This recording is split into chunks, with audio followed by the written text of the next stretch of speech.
Hey, how you doing? It's Emma Sidney here. Welcome to you. Today I need to have a bit of a rave about getting stuck. I hope that what I have to say will help those of you out there who are getting stuck and give you a few ideas about what to do. I was recovering from surgery like that, and I couldn't do too much. And for some reason I needed a coconut. So I got myself a coconut, beautiful organic coconut from my local grocer. And I couldn't open it. I needed my partner to help me out and do that for me. And I asked him, could you help me and open this coconut so that we'd all have fun and just a bit of novelty. Anyway, it didn't happen. So I've got this coconut and I can't open it, and I'm recovering from surgery, and then we break up and I move. 6 months later, I throw out the coconut, and I had this immense feeling of relief about the fact that I got rid of this object that reminded me of the inability of my partner to help me out when I needed help. And I guess that's my story about getting stuck, that I actually thought about it and I was like, you know what, people are stuck. A lot of people are going to be thinking about what they want to do in their life, but there's these objects or these things that just stop them from moving forward. And I think it's something that you actively need to think about.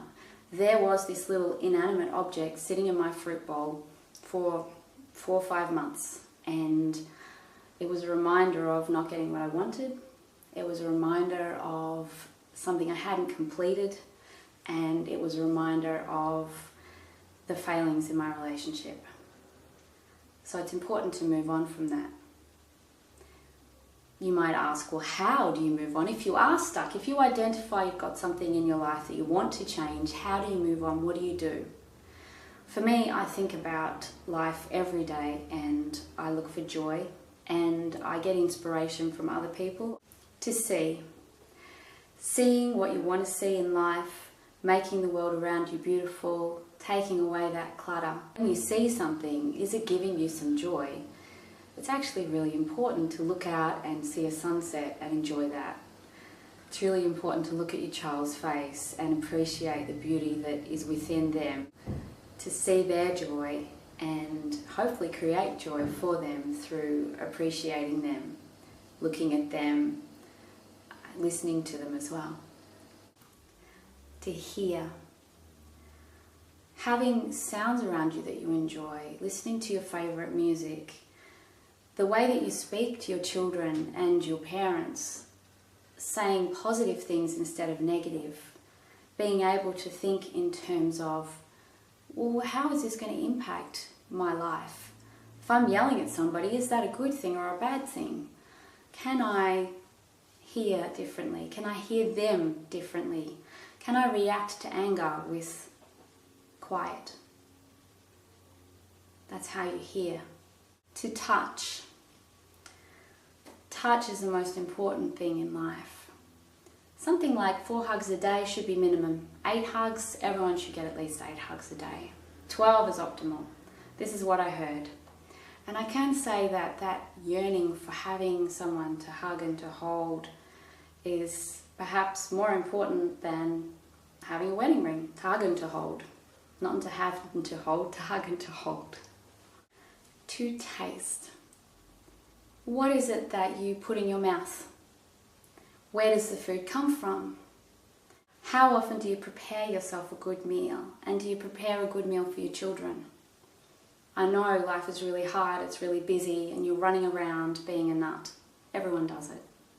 But the thing about it is that taste is essential. Digestion is where you get your energy from. If you can't eat good food and have that good food flowing through your body, you're never going to be nourished. Tasting is really important. And the taste of a good kiss too. To feel. Feeling when going through grief is the hardest part. To feel means you're opening yourself to vulnerability. Feeling grief outpouring, it's primal. It's actually really important to feel and grieve and live and move on. To feel doesn't just mean to grieve. It actually means to feel joy, to be open, to think in terms of possibility instead of in terms of limitation. So how do I feel about this? Well, I'm not going to close myself down to this is not right or I'm not sure so therefore no. I'm going to listen to myself and say, okay, I don't know yet, but that's okay. I can feel how I feel, and when I feel something specific, then I'll act on that. But until then, I'm going to go with the flow. That's how feeling works in your favour. To laugh. I guess that's a pretty old adage, you know, you've got to have a bit of humour in your life, and laughing at yourself is really important. Laughing at everyday occurrences. I'll tell you one thing that makes me laugh, and this might strike you as odd, is when I'm under pressure and I'm on stage and I make a mistake, it makes me laugh. It does, because I know that no matter how well I prepare, no matter how much I want it to be perfect, it's never going to be. So I appreciate my imperfections. They make me giggle. And I appreciate when somebody else says something funny. I appreciate having a good laugh. So putting yourself in social situations where you go out to have a laugh with somebody, or in fact, drawing to yourself people who make you laugh, having conversations where you laugh is so healthy.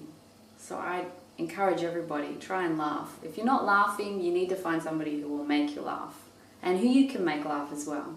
Last but not least is to love. Loving means that you're vulnerable, and being vulnerable is the hardest thing in the world. If you close down those floodgates of emotion for yourself, you never fully live. But if you open them, then you have the potential that someone can hurt you. It's a really interesting dichotomy. You don't feel it, you can't live it. You do feel it, you could die because it's so hard when you get hurt. But I do believe in loving, and I do believe in loving to the fullest extent that you can. Someone whose imperfections match your own, and who you can laugh with, who you can see the beauty in, who you can hear and enjoy talking to, who you touch, who you can feel with. All those things are going to make your day and every day a happier one. And that is how you live life. Got to be happy. So, I hope you liked my rave. If you did, let me know. You can always comment below my waist you go. Share, like and subscribe, of course. I'll see you soon. Bye.